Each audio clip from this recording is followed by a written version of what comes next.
আজকে আপনাদের সঙ্গে শেয়ার করতে যাচ্ছি ভীষণ মজার একটা রেসিপি, আর সেটা হলো আমড়ার টক। এই মজাদার টক কি কেউ কখনো খেয়েছেন? যদি খেয়ে থাকেন অবশ্যই কমেন্ট করে জানিয়ে যেতে পারেন। ছোট ছোট মাছ আর আমড়া দিয়ে তৈরি ভীষণ মজার একটা রেসিপি কিন্তু আমড়ার টক। আমার চ্যানেলে আপনারা বিভিন্ন ফল দিয়ে তৈরি টক কিন্তু পেয়ে যাবেন। তবে চলুন কথা না বাড়িয়ে আজকে দেখিয়ে দিই কী করে এই আমড়া টকটি তৈরি করা যায়। তার জন্য প্রথমেই আমি একটি পাত্রে কয়েকটি ট্যাংরা মাছ নিয়ে নিলাম। খুব ভালোভাবে কিন্তু ধুয়ে পানি ঝরিয়ে নিতে হবে। আপনারা এখানে যে কোনো ছোটো মাছই ইউজ করতে পারেন। এবারে দিয়ে দিচ্ছি কেটে রাখা আমড়া। এখানে আমি 2টি আমড়া ব্যবহার করছি। আমড়াগুলোকে ভালোভাবে আমি এখানে কেটে নিয়েছি, আপনারা দেখেই বুঝতে পারছেন। ভালোভাবে কেটে ধুয়ে পানি ঝরিয়ে নিয়ে নিলাম। এবারে দিয়ে দিচ্ছি বাকি উপকরণগুলো। প্রথমেই দিয়ে দিব বাটা মশলাগুলো। তার জন্য আমি এখানে প্রায় 2 টেবিল চামচ পরিমাণ কিন্তু পেঁয়াজ বাটা নিয়ে নিচ্ছি।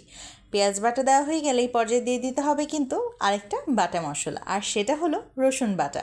রসুন বাটা অথবা রসুন কুচি আপনারা যে কোনো একটা ইউজ করতে পারেন। আমি রসুন কুচিকে একটুখানি থেতলে নিয়েছিলাম, প্রায় 1 টেবিল চামচ পরিমাণের মতো। চাইলে এখানে রসুন বাটা ইউজ করতে পারেন। দিয়ে দিলাম লবণ 1 চা চামচের মতন। এবারে গুঁড়া মশলাগুলো দিয়ে দেওয়ার পালা। প্রথমেই দিয়ে দিব 1 চা চামচ পরিমাণ হলুদের গুঁড়া। হলুদের গুঁড়া দেওয়া হয়ে গেলে এই পর্যায়ে কিন্তু দিয়ে দিতে হবে মরিচের গুঁড়া।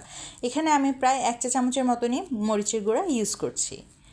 এবারে দিয়ে দিতে হবে ধনিয়ার গুঁড়া। এখানে প্রায় 1 চামচের মতোই ধনিয়ার গুঁড়াও আমি ব্যবহার করছি। আমি এখানে কোনো ধরনের জিরা কিংবা অন্য কোনো মশলা আর ইউজ করব না। আমার মশলা দেওয়া কিন্তু হয়ে এসেছে। এবারে দিয়ে দিতে হবে পরিমাণ মতন তেল। এখানে প্রায় 1/3 কাপের মতন তেল আমি ইউজ করছি। এবারে সব কিছুকে খুব ভালোভাবে কিন্তু হাতের সাহায্যে একটুখানি মিশিয়ে নিতে হবে। খুব ভালোভাবে কিছুক্ষণ মিশিয়ে নেওয়ার পর কিন্তু আপনারা এর মধ্যে অল্প একটুখানি পানি দিয়ে দিতে পারেন। পানি দিয়ে ভালোভাবে কিন্তু আবার একটুখানি মিশিয়ে নিতে হবে, তবে খুব বেশি পানি দেওয়ার কোনো প্রয়োজন নেই। ব্যাস সব কিছু দেওয়া হয়ে গেলে কিন্তু আমি এখানে পরিমাণ মতন পানি দিয়ে দিচ্ছি। এখানে আমি প্রায় 3 কাপের মতন পানি ইউজ করব টোটাল।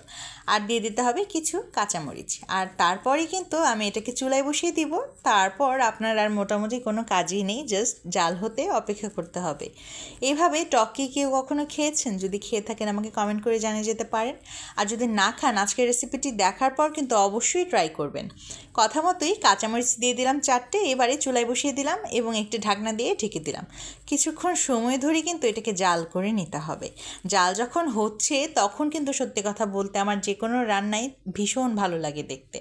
কারণ আমার কাছে মনে হয় এই জাল হওয়ার যে বিষয়টা, সেটাই সব রান্নার জন্য একদম ইম্পর্ট্যান্ট একটা বিষয়। যত ভালোভাবে জাল হবে এবং যত ভালোভাবে মশলা কষানো হবে, খেতেও তত ভালো লাগে। এভাবে 15 থেকে 20 মিনিট সময় দিলেই কিন্তু তৈরি হয়ে যাবে আজকের মজাদার আমড়ার টক। তো বলুন দেখি আজকের রেসিপিটি কেমন লাগলো। যদি ভালো লেগে থাকে অবশ্যই লাইক কমেন্টের পাশাপাশি একটি শেয়ারও করে যেতে পারেন। চাইলে আপনাদের টাইমলাইনেও রেখে দিতে পারেন, যেন পরবর্তীতে দেখে রান্না করতে পারেন।